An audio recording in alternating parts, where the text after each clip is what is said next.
presentación, gracias Carlos. En realidad voy a desarrollar una charla en dos aspectos. Uno, de forma muy sintética, cómo fue el proceso de descubrimiento y ocupación de las islas y la soberanía primero de España y luego de nuestro país allí. Y lo voy a relacionar con la actividad comercial y económica que intentó hacer y llevó a cabo primero España y sobre todo luego nuestro país hasta la ocupación británica. Y me gustaría que, digamos, a partir de esto podamos, digamos, debatir, intercambiar ideas, porque la intención es un poco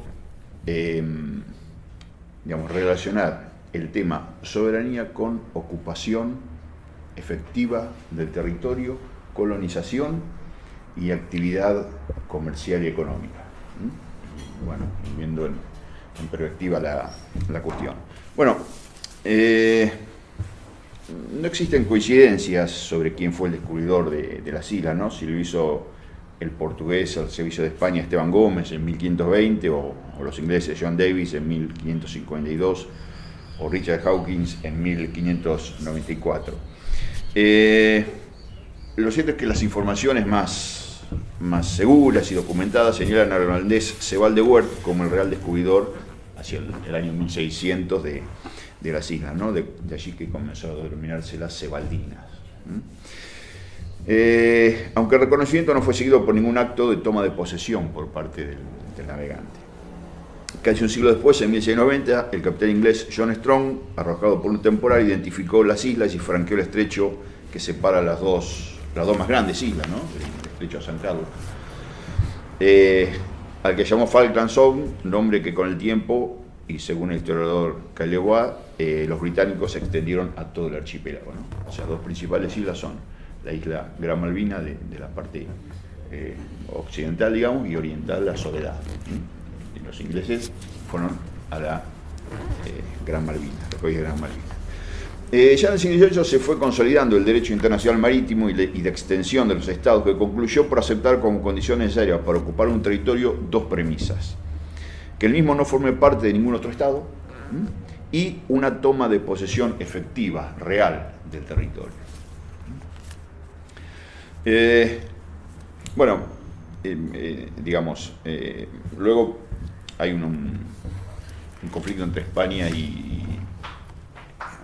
Gran Bretaña, que se salda con uno de los varios tratados que se llevan adelante, que es el Tratado de Utrecht en 1713, que, digamos, acordó que las posesiones españolas del Imperio Español en América no serían cuestionadas de alguna manera por Inglaterra, ¿no? Con lo cual los ingleses se retiran y los españoles recobran esa soberanía previa. También tenemos la intervención de los franceses. Francia, digamos, provino de Francia una flotilla al mando de Luis de Bougainville, que con autorización de su gobierno tomó posesión oficial del archipiélago en 1764, en nombre del rey Luis XV, ¿no? Fundando un establecimiento en la isla Soledad que se llamó Puerto Luis, que está al norte de lo que hoy es Puerto Argentino,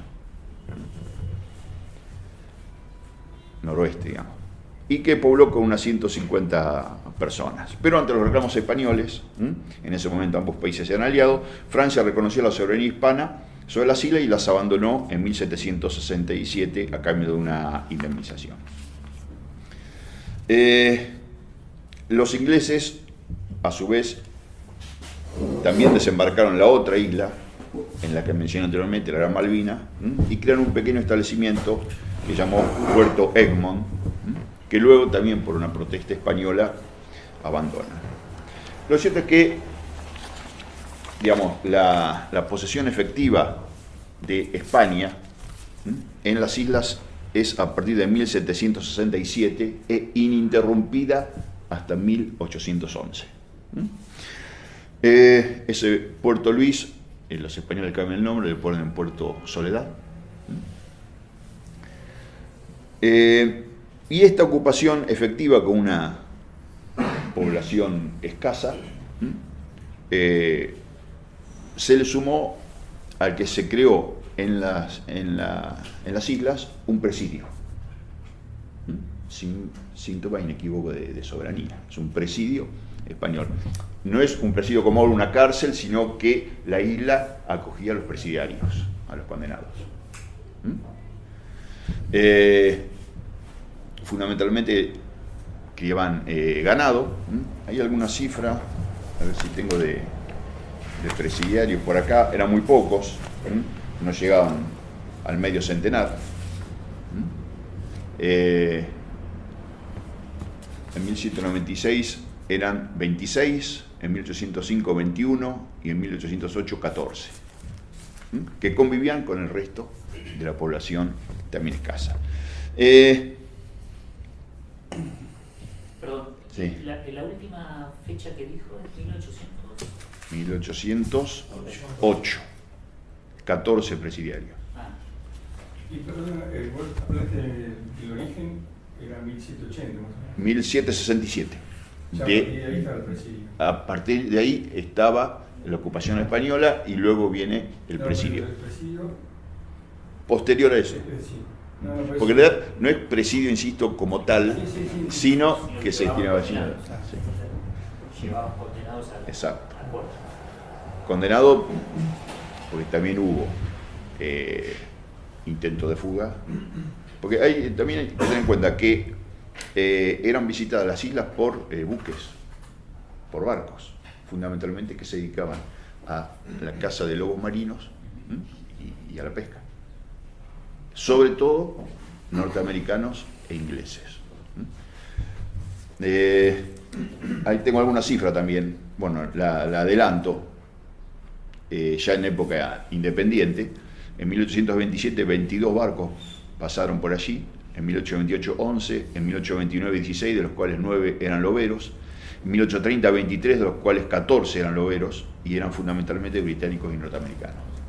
Es decir, que estamos hablando de un lugar donde hay permanente intento de presencia que de alguna manera estaban allí, digamos, tocando la soberanía española, ¿no? Y en última instancia también, a ver, y después se vio muy claramente, si España, digamos, un imperio, digamos, en decadencia, ¿no? Es decir, no con la fortaleza de antaño, y por otro lado Inglaterra como una potencia consolidada, que ve claramente ahí un lugar estratégico, y lo dice. Es decir, no. Digamos,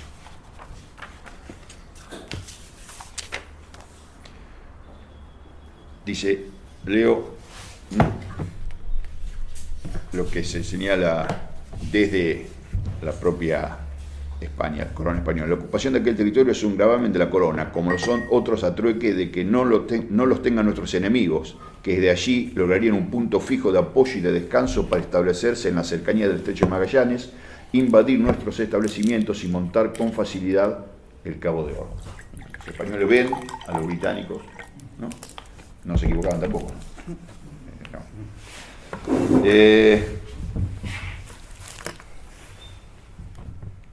Cría de ganado, hay algún relevamiento de la cantidad de cabezas. Se llegó a tener en 1794 5.000 cabezas de ganado, importante. Ubíquense lo que era, digamos, en ese momento, Malvinas. Es decir, y fundamentalmente el tema del clima.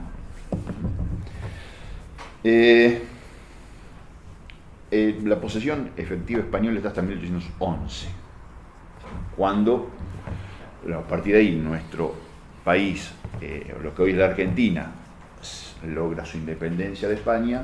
Hay un principio que se llama utis possidetis iuris, que significa que en el caso específico de Malvinas, que pertenecía al Imperio Español, cuando lo que hoy es la Argentina se independiza, también pasan esas islas a depender del gobierno argentino, concretamente el de Buenos Aires en ese momento, por las provincias unidas de La Plata.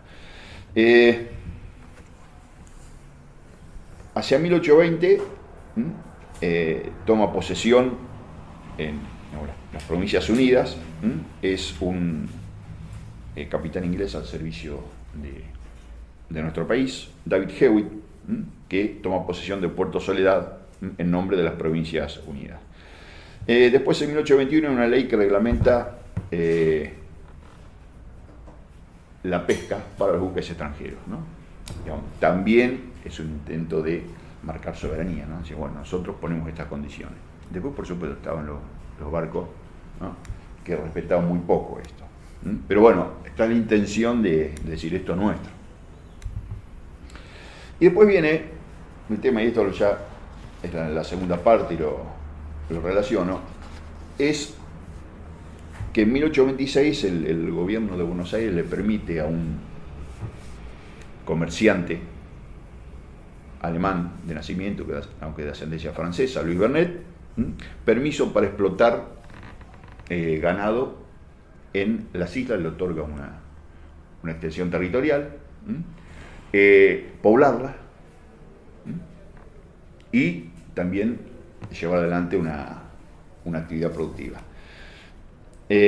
También aquí es otro elemento que solidifica la soberanía, ¿no? Bueno, designar o otorgar este derecho a un comerciante. No prospera, mayormente sí se establece Bernet en los años siguientes, y en 1829 el gobierno de la provincia de Buenos Aires, por decreto del 10 de junio, establece la comandancia política y militar de las Islas Malvinas y designa a Bernet como el gobernador, el comandante político y militar.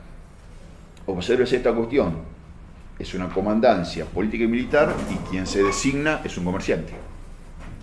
Porque también hay que ver la situación en que estaba nuestro país en ese momento. 6 meses antes se había fusilado Dorrego, es decir, el país está en plena guerra civil.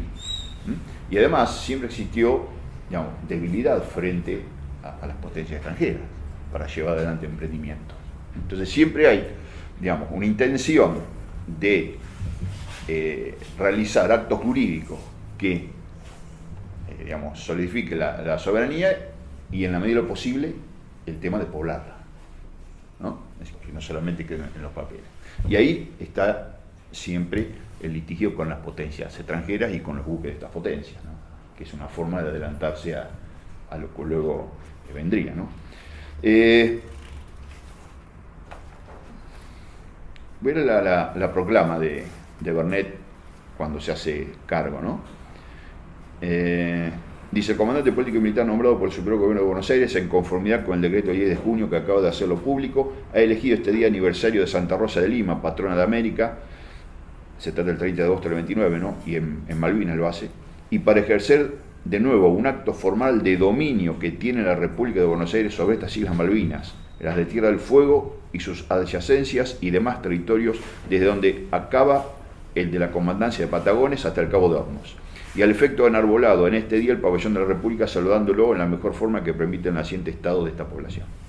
Y luego dice: el comandante espera que cada uno de los habitantes dará en todo tiempo de subordinación a las leyes, viviendo como hermanos en unión y armonía, a fin de que, subrayo, con el incremento de población que se espera y que el superior gobierno ha prometido fomentar y proteger.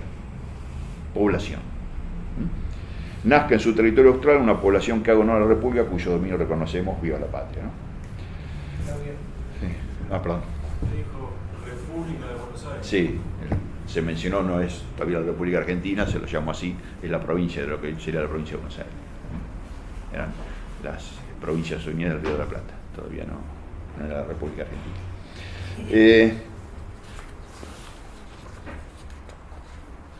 En tema del presidio, también rescato una referencia a San Martín al respecto. Cuando estaba en 1816 en Cuyo, como gobernador de Cuyo, digamos, conformando el ejército libertador, le envía una carta al ministro de Guerra, coronel Antonio Beruti, y le pedía que disponga de que todos los de alta clase que se hallen presos en esa jurisdicción, la de Malvinas, de su mando sentenciados a los presidios de Patagonia, Malvinas u otros que sean remitidos a esta capital, con copia de sus respectivas condenas y de la mayor seguridad posible, comprendiendo también en ellos a los desertores contumaces de este delito. Reconocía que había una cárcel ahí y le decía, bueno, tráiganlo para pelear. Pero hay un reconocimiento de decir, bueno, este lugar, ¿no?, es de soberanía nacional. El tema de poblar con presidios era... No, poblar, es decir, la idea es, el tema del presidio fue quedando, se perdió en el tiempo, digamos. Sí, quedaron muy pocos en época independiente y luego dejaron de existir como tal. Lo que plantea y se plantea aquí, y esto lo relacionan con Bernet, y esto es lo que también yo planteo, es que la idea es población, actividad productiva.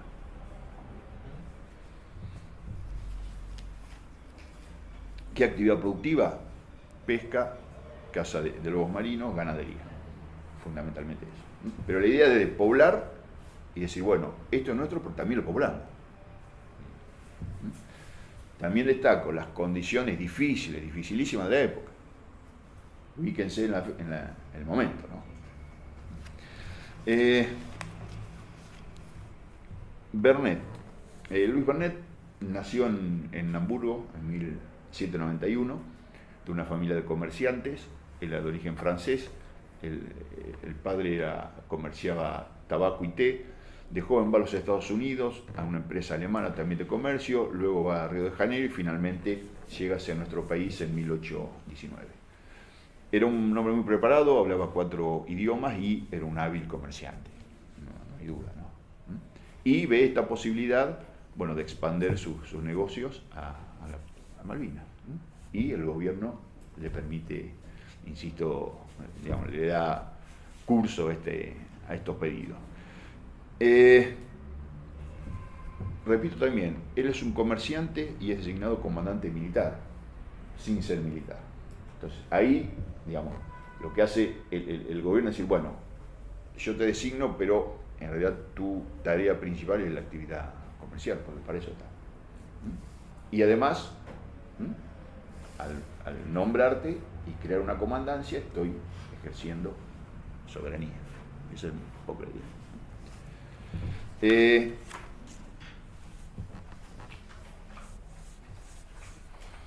Este problema con los buques extranjeros que venían porque luego el Bernet emite una especie de comunicado que va distribuyendo entre los buques que llegan con pautas para la explotación pesquera. No le hacen caso la mayoría de estos buques.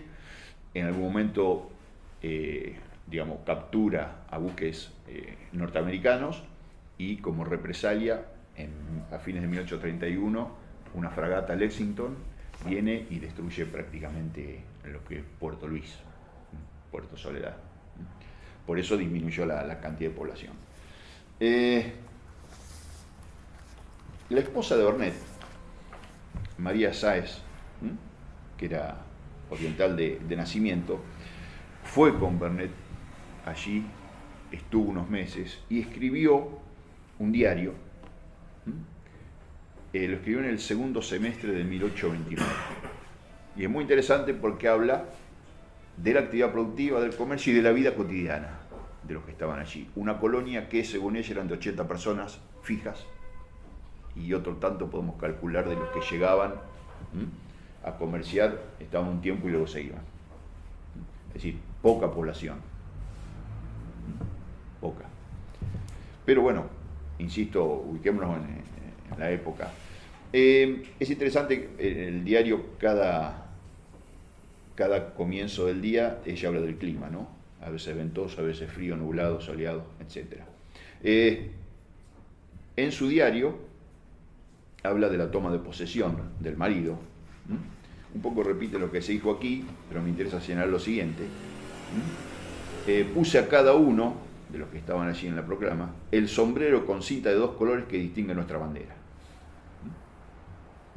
decir, ahí está el tema de el azul y el blanco. Intercambio comercial. ¿Qué nos dice María Sáenz? Lunes 28 de septiembre. Lluvia, nieve y viento fuerte. Asimismo empezó a descargar el capitán los efectos que Bernet, que es el marido, le ha comprado. Se refiere a un capitán de los que había llegado. Consisten en una cantidad considerable de galleta, harina, miel, aguardiente, té, café, porotos, ropa hecha, pólvora, municiones, pepino, curtidos, orejón de manzana delicada, vinagre, jabón ordinario y del olor, y algunos 30 y más de otros renglones. Compra.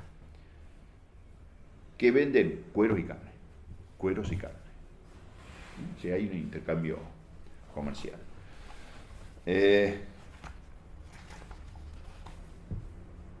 Otra apreciación, viernes 2 de octubre, tiempo lluvioso, salió la goleta, se refiere a una de ellas, volverá de aquí a 8 meses cargada de Norteamérica, por cuenta de Bernet, pues así se ha convenido con su capitán, Estados Unidos.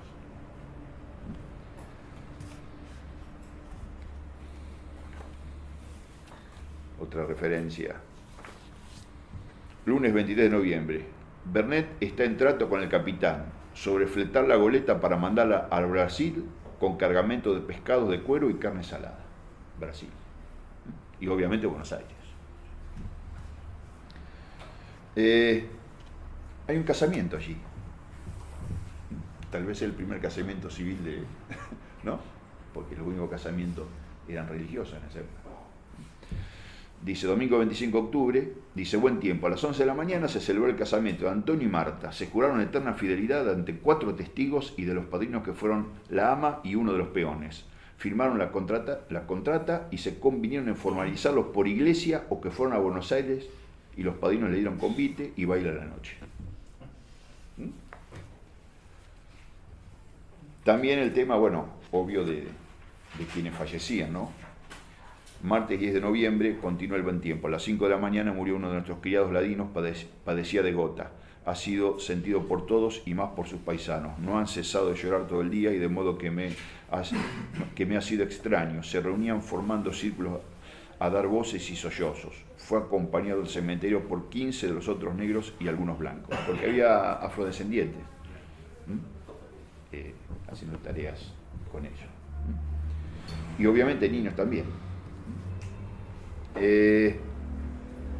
Uno de los espectáculos, digamos, o del tema de recreación a las carreras cuadreras. Dice, sábado 15 de agosto, el pueblo, que se compone de 80 habitantes, asistió a las carreras. Esa fiesta criolla de cuadreras la perdió el encargado del almacén, el portugués. La población era, de Buenos Aires y europea. Allí menciona portugueses, alemanes, ingleses, es decir, heterogénea. Bueno, en 1833, ustedes saben, es la ocupación británica, y lo que hacen los británicos es desalojar a la mayoría de los que están.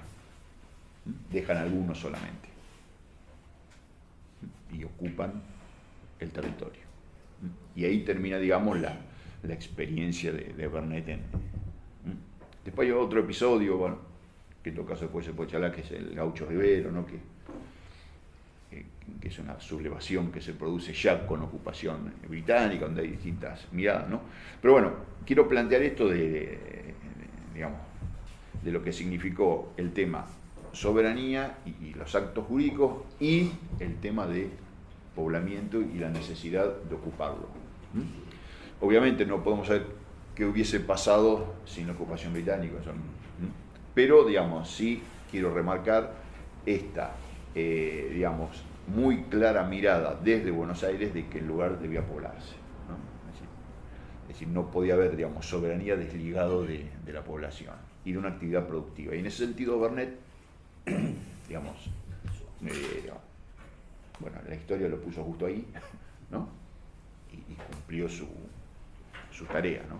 Después Bernet, obviamente, siguió haciendo sus negocios. Bueno, fue gran propietario de tierras, algunas las tenía en Chascomús, y donde ahora está la localidad de Citibel, pertenecía a él, en 1864 se lo vendió a Jorge Bell, y ahí era la llamada Estancia Grande.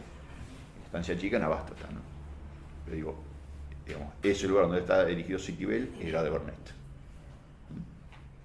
Es decir, alguien con una visión muy clara del comercio, ¿no? Y de futuro. Bueno, esto es un poco lo que quería, insisto, plantear, y después en todo caso, si les parece, lo charlamos, o si tienen inquietudes, ¿no? Y esta idea, bueno, sí, podría haber sido factible, ¿no? Esta relación entre ocupación en ese lugar tan lejano en esa época, mucho más lejano que ahora, ¿no? Bueno, esto un poco Una pregunta. Ahí habla sobre más o menos 80, si es que mal no lo entendí, la población. De ese porcentaje, ¿cuánto era nativo. no es nativo porque como hay de distintos lados, sino que militares, por decir, destinados a la defensa? Pocos. O si tienen Pocos. lugar, y en el lugar habría algo como para que se frente, ahí, o la idea solamente era poblar y decir, que se haga comercio nada más. Imagínense ustedes en nuestro país que estaban haciendo, es decir, digamos, qué oposición podíamos hacerle a una potencia como Gran Bretaña u otra. De hecho, los norteamericanos vinieron, destruyeron y listo. Digamos, ¿cómo podíamos nosotros digamos, resistir un embate militar? Hay una guarnición, vieron que compró municiones, dice, mínimo. Más no podía ser. Y aparte, insisto, tengamos en cuenta lo que pasaba acá. Plena guerra civil, el conflicto entre las provincias, el país que no se organizaba, ¿no? Es decir, que tampoco era un tema prioritario para la autoridad nuestra, me parece. 5 provincias patagónicas también tenían no tenían. No, pero eso no, era. Es decir, Tierra de Indio, claro, estaba fuera. y pertenecían a Buenos Aires. A Buenos Aires, Me parece que mirar en perspectiva lo que era nuestro país, es decir, las guerras civiles siguieron. No. Hasta los 60. Claro. Claro, eso estaba en ese contexto donde la era anarquía era el contexto. Por supuesto, los sucesivos gobiernos protestaron por la ocupación británica. Pero, frente a la fuerza, digamos, ¿qué hacer, no? Sí, o sea que, pero lo que sí, por lo menos por lo que vos ponés, queda claro de que no solamente hacían una presencia formal con personas, sino también simbólica, ¿no? Esto que retrata la idea es, bueno, la mujer de Bernet, ¿no? La idea era que esa población creciese. Claro. Ahora, bueno, claro, sí, bueno, Bernet trajo ganado ovino, ¿no? Pero bueno, es muy difícil también. No es la Pampa. No, fue bastante inteligente todo lo realizado hasta la ocupación. Yo creo que sí. En la medida que se pudo, Yo creo que sí. con todos los problemas internos que había en ese momento. Después ya sí, cuando el Estado se consolida, bueno, sí, las protestas es más formal, digamos, hay otra mirada, pero en ese momento no sé si se podía hacer mucho más. Digo, tengo para pensarlo también, digo.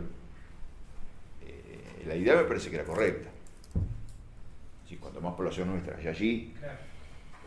Ahora, los ingleses llegan, inclusive acá hay un libro que salió hace poco, se llama Entre Malvinas, las Malvinas entre Derecho y Historia, está el listado de personas que los ingleses expulsan.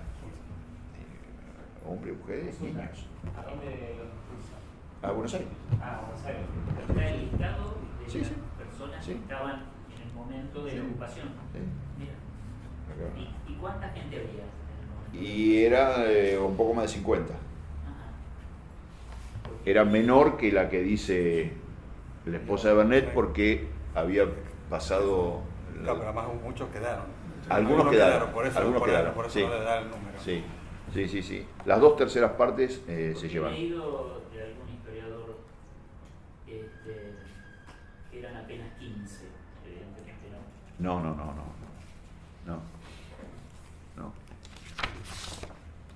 No eran 15. Pero igual, No, igual no porque es un está- problema de número igual. No, claro. No es un problema de número, pero bueno, haber tenido 80. Porque con ese criterio en la Patagonia, Claro, digamos, claro. la Patagonia que estaba habitada por pueblos originarios, para los gobiernos criollos eran tierras vacías, entonces Claro. podían haber ocupado toda la Patagonia porque no había nadie, en teoría. Claro. Algunos Sí. quedaron luego de la toma. Sí, sí. Pero no eran ¿Cómo criollos. la elegían? O sea, ¿por qué? ¿Por qué No eran quedaron? criollos. Porque trabajaban. Ah, Claro, pero además no eran criollos, y Claro. los que eran criollos les simulaban la nacionalidad.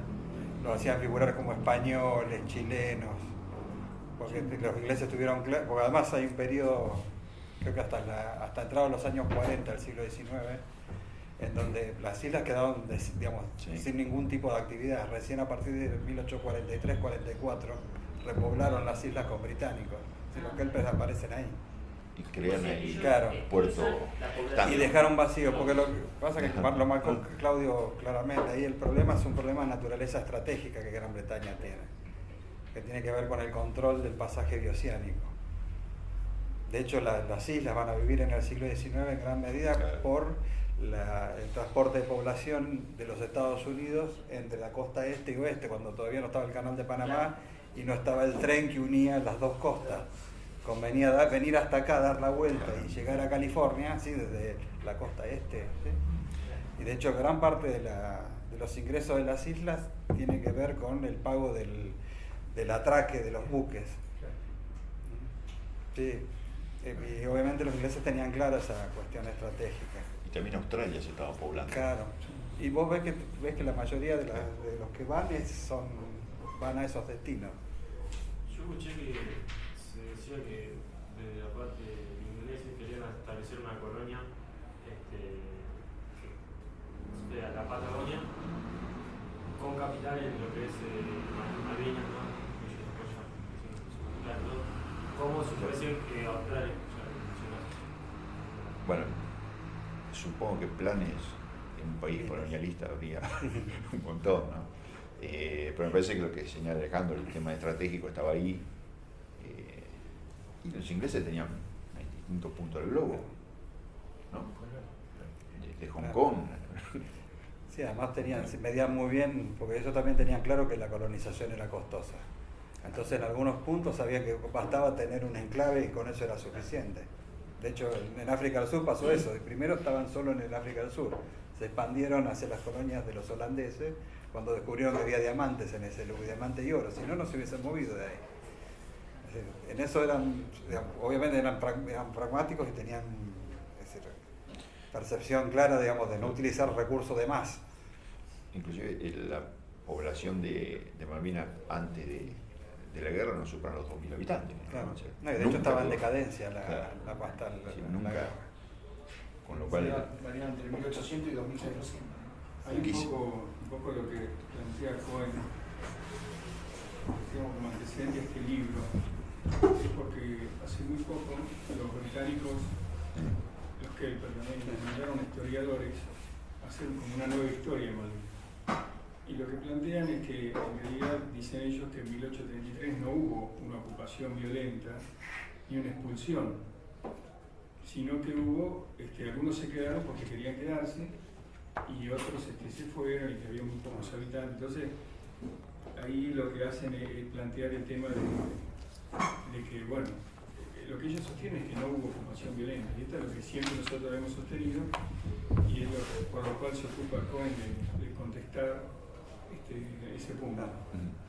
acá el número exacto, 53 personas residían. Bueno, acá está la lista, hay 17 militares, con 10 miembros de sus familias, esposa e hijos, y 17 residentes de las islas que trabajaban en ellas, ¿no? Bueno, están los nombres, después los trabajadores. Y según el propio británico, solo 22 permanecieron en las islas. Es decir, la expulsión británica produjo la partida de casi el 70% de la población existente.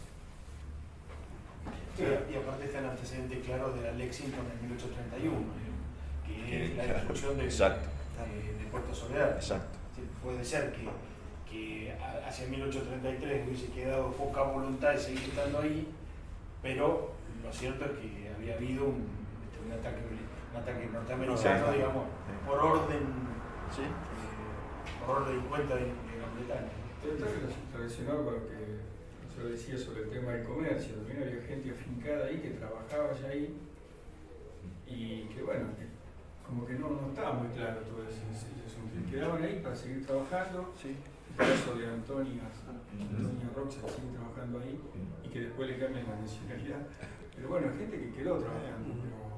Y tiene que ver esto con que me parece que Claudio marcó varias veces, mirar el contexto, digamos, qué eran esas islas allá en el fondo del océano, lejos de la... Piensen en los barcos, piensen en el viaje, yo pienso en nuestro viaje, digamos, ahora, que ya son trabajosos per se, me imagino con aquella tecnología, y que estos, me parece interesante el rescate que Claudio hace de estos pequeños hitos soberanos, es decir, algunas de estas cuestiones sobre las cuales se permite inferir soberanía en procesos en los cuales la soberanía no era lo hegemónico, digamos.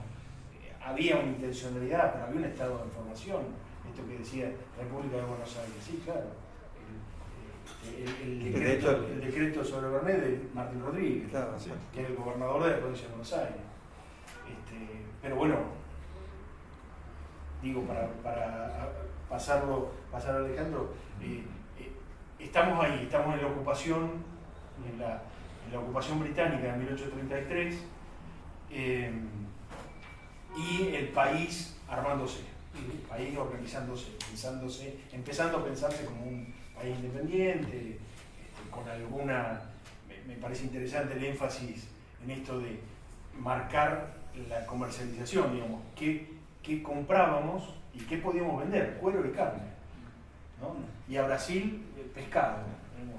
Estábamos ahí muy ligados a un perfil que si uno lo pone en el presente vuelve a estallarnos como país productor de materias primas y eso. Pero estamos en ese tiempo.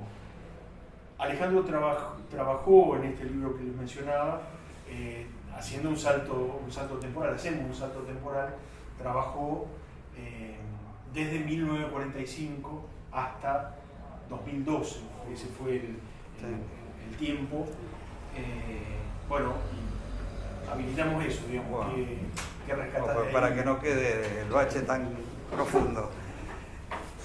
Si bien es cierto lo que señala Claudio de que hay como durante el siglo XIX hasta la Segunda Guerra Mundial como acciones esporádicas por parte del Estado, sobre todo para evitar lo que se llama que el reclamo caiga en una cuestión de prescripción, es decir, que por dejar de reclamar se pierdan los derechos, ¿no? Obviamente que ahí hay una contradicción siempre muy fuerte entre los británicos parten del principio del res nullius, es decir, que digamos, no habían, digamos, que eso era de nadie, digamos, tanto Francia como Gran Bretaña compartían esos criterios con los territorios de los nuevos estados independientes que surgieron en el siglo XIX en América Latina. Eso es un dato. Y obviamente nuestro criterio más fuerte, digamos, como Estado posteriormente, es precisamente el usus possidetis, digamos, la continuidad de la jurisdicción española en esas islas. Obviamente también hay algo que es típico del siglo XIX y las fases previas, que hoy sería un poco adecuado reclamar, que es el derecho de conquista. Es decir, claramente ahí, por eso la nueva historiografía Kelper lo que hace es tratar de disminuir o diluir el efecto de la invasión, digamos, que tuvieron sobre nuestro territorio. Me parece que ahí hay una idea de ayornarlo, digamos, y hacerlo digerible, digamos, al lector contemporáneo, digamos, ¿no? Porque si obviamente partimos de la base que hubo una intervención militar, ahí el uso de la fuerza deslegitima, digamos, por lo que señalan, bueno, los organismos internacionales, etc. Pero también es cierto que hay otro elemento por el cual los gobiernos argentinos no reclamaban la cuestión de Malvinas, y tiene que ver con una orientación general de la política externa, que era, digamos, privilegiaba la relación con Gran Bretaña porque era hacia quienes le vendíamos. Primero los cueros, después la lana, después el trigo, después la carne enfriada, ¿no? Entonces, ahí hay una cuestión también como de racionalidad, por decirlo de alguna manera, en donde si yo tenía un principal vínculo económico con Gran Bretaña, obviamente no me iba a pelear por la cuestión de Malvinas. De hecho, si uno mira, los incidentes son siempre menores, ¿sí?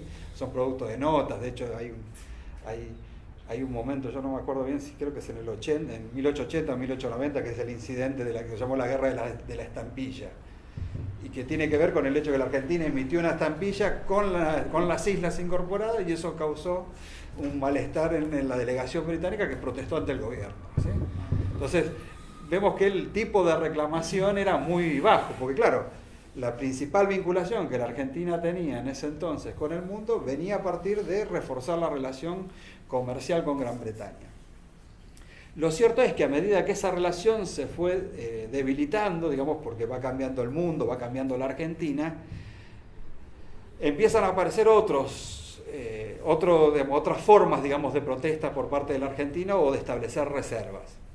De hecho, en 1940, digamos, cuando se produce, digamos, ya iniciada la Segunda Guerra Mundial, los americanos van a impulsar en la Conferencia Interamericana de La Habana de 1940 la cuestión de la que se llamó Administración Provisoria de los territorios, de las colonias de los territorios ocupados. ¿Qué significaba esto? Todas las colonias de las potencias europeas que estaban ocupadas por el nazismo iban a ser administradas por los norteamericanos hasta que termine la guerra, para evitar el ingreso de los norteamericanos al hemisferio occidental, ¿sí?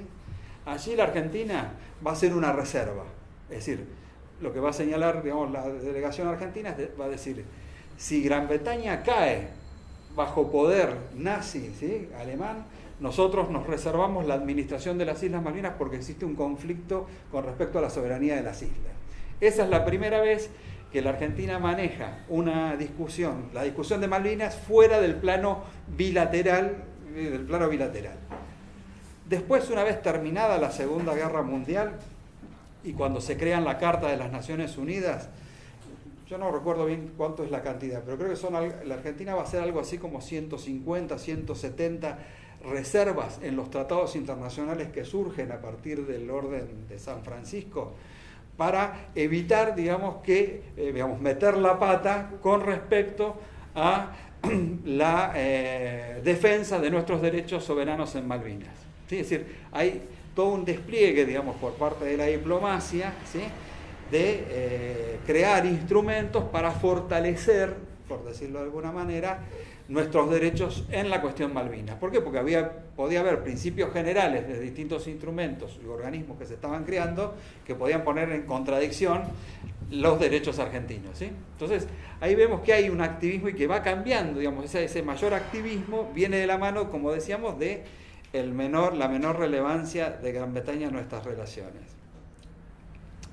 De hecho, sobre todo, digamos, en la última parte de los 40, en los 50, digamos, va a haber un proceso que me parece interesante, que habría que estudiarlo más, que es el proceso de, por decirlo de alguna manera, toma de conciencia y de construcción de un discurso en torno a Malvinas. El libro de la universidad tiene que ver con eso. Hay acciones, pero son básicamente el Estado mirándose su sociedad, ¿sí?, digamos, creando conciencia. Y eso es algo muy interesante, porque incluso después cuando se sanciona la resolución 2065, hay algunas instituciones académicas que van a tener